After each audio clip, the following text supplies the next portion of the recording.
சரி. So already உனக்கு basic idea தெரியும். ஃபர்ஸ்ட் கிராஃப் எப்படி வரும், என்ன வரும்னு உனக்கு ஒரு ஐடியா தெரியும். அந்த கிராஃப்ல வந்து சொல்யூஷன் எப்ப கிடைக்கும், சொல்யூஷன் வந்து எப்ப கிடைக்காது. அந்த ஐடியா ஃபர்ஸ்ட் தெரிஞ்சுக்கணும். சரிங்களா? இப்போ ஓகே சார். எக்ஸைஸ்ல வந்து 2 லைனும் வந்து இன்டர்செக்ட் ஆகணும். ஃபர்ஸ்ட் வந்து 2 லைனும் வந்து இன்டர்செக்ட் ஆகணும். சரிங்களா? அந்த இன்டர்செக்ட் ஆகிற ஈக்குவேஷன் வந்து மேபி ரெண்டுமே லெஸ் தென் ஆர் ஈக்குவல் இருந்தோம். என்னது? ரெண்டுமே less than or equal to கேஸா இருக்கும். இதுவும் less than or equal to case, இதுவும் less than or equal to case. அப்படின்னா ரீஜன் எங்க கிடைக்குங்கன்னு இதை இன்டர்செக்ட் ஆகுது பயன் வச்சுங்களேன். ரெண்டுமே லெஸ் தென் ஆர் ஈக்குவல் டுன்னா எந்த ரீஜன் வரும்? இந்த ரீஜன் வருமோ இந்த ரீஜன் வருமோ? அது மட்டும் கரெக்ட் பண்ணி சொல்ல மாட்டோம். லெஸ் தென்னா இருந்தாவா சார்? ரெண்டு ஈக்குவேஷனுமே less than or equal to case. அப்ப ரெண்டுமே less than or equal to கேஸ்னா ரீஜன் எங்க கிடைக்கும்? நான் 1 2 போடுறேன். எந்த ரீஜன் மட்டும் சொல்லுங்க. ஃபர்ஸ்ட் ரீஜனா இல்ல செகண்ட் ரீஜனா? ரெண்டு லைனுமே less than or equal to case. இதை கண்டுபிடிச்சு படிக்கணும். எந்த கிராஃப் வந்தாலும் போட்டுக்கலாம். ஃபர்ஸ்ட் இது பேசிக் பார்த்தலாம், அப்புறம் டெவலப்மெண்ட் பார்க்கலாம். இப்ப இந்த லைனுக்கு இது வந்து லெஸ் தென்னா எங்க வரும்? இந்த லைனுக்கு இது லெஸ் தென்னா இங்க வருமா? ஆமாம் சார். அது இந்த லைனுக்கு லெஸ் தென்னா இங்க வரும், இங்க வருமா? ஆமாங்க சார். அப்ப இங்க உனக்கு செகண்ட் லைனோட ரீஜன் வரையாது. கரெக்டா? செகண்ட் ஆர்டர் லைனோட ரீஜன் வந்து இங்க வராது. கரெக்டாமா? ஆமாங்க சார். அப்ப காமன் ரீஜன் எது? இங்க தான் காமன் ரீஜன். கரெக்டாமா? Okay sir. அப்ப ரெண்டுமே less than or equal to கேஸா இருந்ததுன்னா நம்மளுக்கு மேக்ஸிமம் என்னவா இருக்க போகுது? பீஸ்ஃபுல் சொல்யூஷன் வந்து பீஸ்ஃபுல் ரீஜன் வந்து எப்படி இருக்க போகுது? பவுண்டடா இருக்க போகுது. கரெக்ட்டுங்களா? பவுண்டட் அப்புறம் உங்களுக்கு சொல்யூஷன் கிடைக்கும். கரெக்டா? பவுண்டட் சொல்யூஷன் வந்து இஸ் பாசிட்டிவ். கரெக்டாமா? Okay sir. சரி, அடுத்தது என்ன? அடுத்தது பார்த்தீங்கன்னா மேபி லைன் அடுத்த line second college second case ஒரு லைன் வந்து இந்த மாதிரி வருது, இன்னொரு லைன் பார்த்தீங்கன்னா இந்த மாதிரி வருது. ஓகே, லைன் பற்றி பிரச்சனை கிடையாது. லெஸ் தென் தான் கிரேட்டர் தென் தான், அதுதான் முக்கியம். சரிங்களா? அப்போ இந்த லைன் பார்த்தீங்கன்னா உங்களுக்கு வந்து என்ன மாதிரி வருதுன்னா maybe less than or equal to அடுத்த ரோட லைன் பார்த்தீங்கன்னா கிரேட்டர் தென் ஆர் ஈக்குவல். சரிங்களா? இது பார்த்தீங்கன்னா less than or equal to, இது பார்த்தீங்கன்னா கிரேட்டர் தென் ஆர் ஈக்குவல். சரிங்களாமா? அப்போ ரீஜன் எங்கடா ஒரு லைன் பார்த்தீங்கன்னா less than or equal to, less than or equal எங்க வருது? இங்க வருதுங்களா? ஆமா சார். மாற்றி போடுவோம். இது greater than or equal to case. சரி, இது greater than or equal to case. நான் மாற்றி அடிச்சுக்கிறேன். நான் மாற்றி வேணா போட்டுக்கணும். இவனை வந்து பார்த்தீங்கன்னா less than or equal to எடுத்துக்கங்க, இவனை வந்து greater than or equal to எடுத்துக்கங்க. சரி, அப்போ less than or equal to region யார் வராங்க? நல்லா அண்டர்ஸ்டாண்ட் பண்ணிக்க, புரியுது நினைக்கிறேன். Less than or equal to region இங்க. கரெக்டாமா? ஆமா சார். இப்போ greater than or equal to இந்த லைன், இந்த லைனோட ரீஜன் எங்க வரும்? கிரேட்டர் தென் இங்க வராது. கரெக்டா? அப்ப எங்க ஆமா வரும்? சார். இங்க போகும். கரெக்ட்டுங்களா? இந்த பக்கம் போகும். ஆமா சார். கரெக்டாமா? Okay sir. இன்டர்செக்ட் ஆகிற ஏரியா எது? ரெண்டுமே இன்டர்செக்ட் ஆகி காமன் ரீஜன் எங்க வருது? இந்த ட்ரையாங்கிள் வருது. கரெக்டாமா? இந்த ட்ரையாங்கிள்ல ஆமா சார். இந்த பாயிண்ட்ல இந்த ட்ரையாங்கிள் வருது. கரெக்ட்டுங்களா? இந்த ட்ரையாங்கிள் வருது. கரெக்டாமா? ஆமாங்க சார். அப்ப இது பவுண்டடா அன்பவுண்டடா? ஒன்னு less than or equal to case, இன்னொன்னு greater than or equal to case. But triangle எங்க வந்தது? இந்த பார்ட் வந்து. கரெக்ட்டுங்களா? இந்த க்ளோஸ்டு பார்ட் வந்து. கரெக்டாமா? ஆமாங்க சார். அப்ப இது பவுண்டட் ரீஜனா அன்பவுண்டட் ரீஜனா? அன்பவுண்டட். பவுண்டட் இது க்ளோஸ் தான் இருக்குது. Close region is called bounded. Close தான் இருக்குது. Okay sir.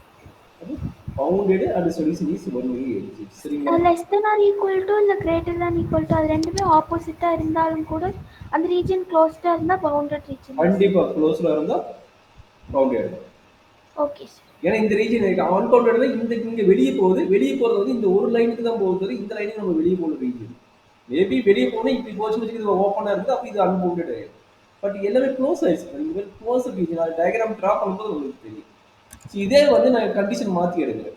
இதே கேஸ்ல நான் கண்டிஷன் மாத்தி எடுக்கிறேன். என்ன ஆகும் பாருங்க. Third case. Sir third case என்ன ஆச்சு? ஓகே, ரெண்டு லைன் இப்படி ஒரு லைன், இன்னொரு லைன் இந்த மாதிரி இருக்குமா? இப்படி ஒரு லைன் என்னாச்சு? ஒன்று வந்து கிரேட்டர் தான். இதை நான் சிம்பிள் மாற்றி போடுறேன். அதே லைன் தான் ப்ரீவியஸ் வருது. இது என்ன பண்ணுறேன்? இதை வந்து லெஸ் தென் ஆர் ஈக்குவல்னு எடுக்கிறேன். அதை வந்து கிரேட்டர் ஆர் ஈக்குவல்னு எழுதிக்கலாம். அப்போ என்ன ஆகுதுன்னா இது வந்து பார்த்தீங்கன்னா less than or equal simple, இது வந்து greater than or equal simple. இதுக்கு ரீஜன் கண்டுபிடுறாங்க. இதுக்கு ரீஜன் எங்கே வரும்? லெஸ் தென் ஆர் ஈக்குவல் எங்கே வரும்? இது வந்து greater than or equal greater than or equal region இங்க போகுமா? ஆமாம் சார். கரெக்டாமா? ரீஜன் இங்க போகுது கரெக்டாமா? பட் இன்டர்செக்ட் ஆகிற ஏரியா இது கரெக்டா? இன்டர்செக்ட் ஆகிற ஏரியா இது. ஆமாங்க சார். அப்ப லெஸ் than ஆர் ஈக்குவல் எங்க ரீஜன் போகுது? இங்க போகுது இது. ஆமாங்க சார். இங்க எதாச்சும் காமன் ரீஜன் இது இன்டர்செக்ட் ஆயிடுச்சு பட் காமன் ரீஜன் ஏதாச்சும் இருக்குதா? இல்லைங்க சார். அப்ப காமன் ரீஜன் இருந்தா தான் பாசிபிள். ரெண்டு லைன் இன்டர்செக்ட் ஆனாலும் இது ஒரு வேரியஸ்ல போகுது, இது ஒரு வேரியஸ்ல போகுது. கரெக்ட்டுங்களா? Okay sir. அப்படின்னா இதுக்கு சொல்யூஷன் பாசிபிளா? ஏன்னா இது அவுட் சைட் ரீஜன், இது வந்து இன்சைட் ரீஜன். அப்ப காமன் லைன் வந்து இது. அப்ப இதுக்கு காமன் ரீஜன் கிடைக்கல. அப்படின்னா என்ன ஆச்சு இதுக்கு? Solution not no solution. பவுண்டடா அன்பவுண்டடா இங்க கிடையவே கிடையாது. சொல்யூஷன் இல்ல அவ்வளவுதான். No solution. சரிங்களா? Okay sir. அதான் ரெண்டுமே டயக்ராம் சேம் தான். ரீஜியன் ஒரு சின்ன பாயிண்ட்ஸ் மட்டும் மாறி இங்க லெஸ் தென் ஆர் கிரேட்டர்னு சொல்லிட்டாங்க. அப்ப அதனால என்ன ஆயிடுச்சு? நோ சொல்யூஷனா மாறிடுச்சு. பாத்தீங்களா நோ சொல்யூஷன் எப்படி மாறுதுன்னு? Okay sir. அப்ப காமன் ரீஜியன் இருந்ததுன்னா சொல்யூஷன் பாசிபிள், இல்லைன்னா இஸ் நாட் பாசிபிள். சரியாமா? Okay sir.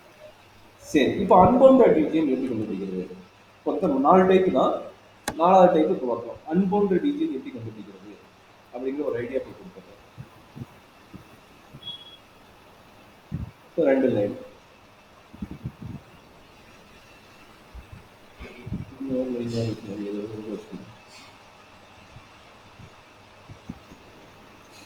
சரியாமா? இப்போ 2 இன்டர்செக்ட் ஆகிற ஐடியா உங்களுக்கு என்னன்னு தெரிஞ்சிச்சு. 2 இன்டர்செக்ட் வர இடம் வந்து இந்த இடம். கரெக்டுங்களா? ரெண்டுமே கிரேட்டர் than ஆர் ஈக்குவல். ரெண்டுமே கிரேட்டர் than ஆர் ஈக்குவல். அப்போ ரீஜன் எங்கடா வருவாங்க? அப்போ லைன் ட்ரா பண்ணிங்க. எது இருந்தாலும் ரெண்டுக்குமே காமனாக வர மாதிரி லைன் ட்ரா பண்ணிங்க. அப்போ உங்களுக்கு ஒரு ஐடியா கிடைக்கும். அப்போ இதனோட ரீஜன் இங்கே வந்து கிரேட்டர் than ஆகிடுச்சுன்னா இந்த லைன் இப்படி போகும். கரெக்டுங்களா? ஆமாங்க சார். இந்த லைன் இப்படி போகும். அதே மாதிரி இதுக்கு கிரேட்டர் than இதுவுமே கிரேட்டர் than சொல்லிட்டாங்களா? அப்போ இதனோட லைன் எங்கிருந்து ஸ்டார்ட் ஆகும்? இங்கிருந்து ஸ்டார்ட் ஆகும். இங்கிருந்து ஸ்டார்ட் ஆகும் போது இங்கே போகும். கரெக்டாமா? கரெக்டாமா?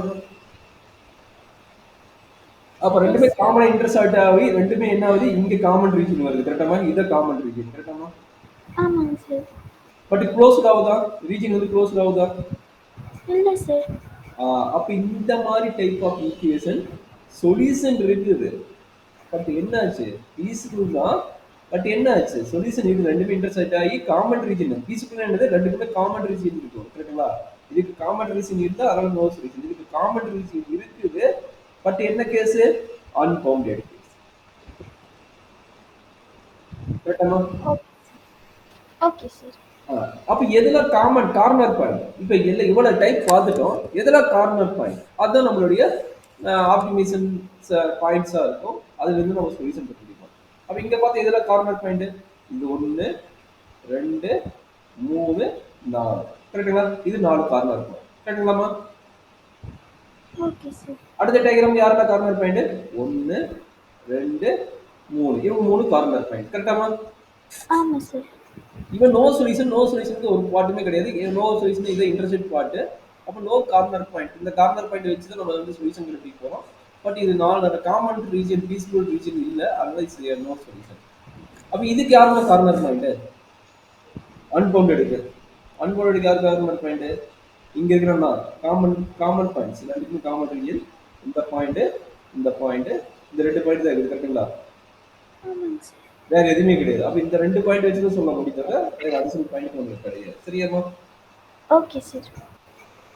வேற ஏதாச்சும் அடிஷனல் பாயிண்ட்ஸ் இருந்தா பார்க்கலாம். இந்த கிராப்புக்கு வந்து 2 பாயிண்ட்ஸ் இருக்குது. ஏன்னா வேற எங்கேயும் இன்டர்செக்ட் ஆகல. அப்ப இது என்ன பாயிண்ட் பார்த்துட்டு இது என்ன பாயிண்ட் பார்க்கணும். அவன் மேக்ஸிமைஸ் கொடுக்கணும், மினிமைஸ் கொடுக்கணும் பார்க்கணும்.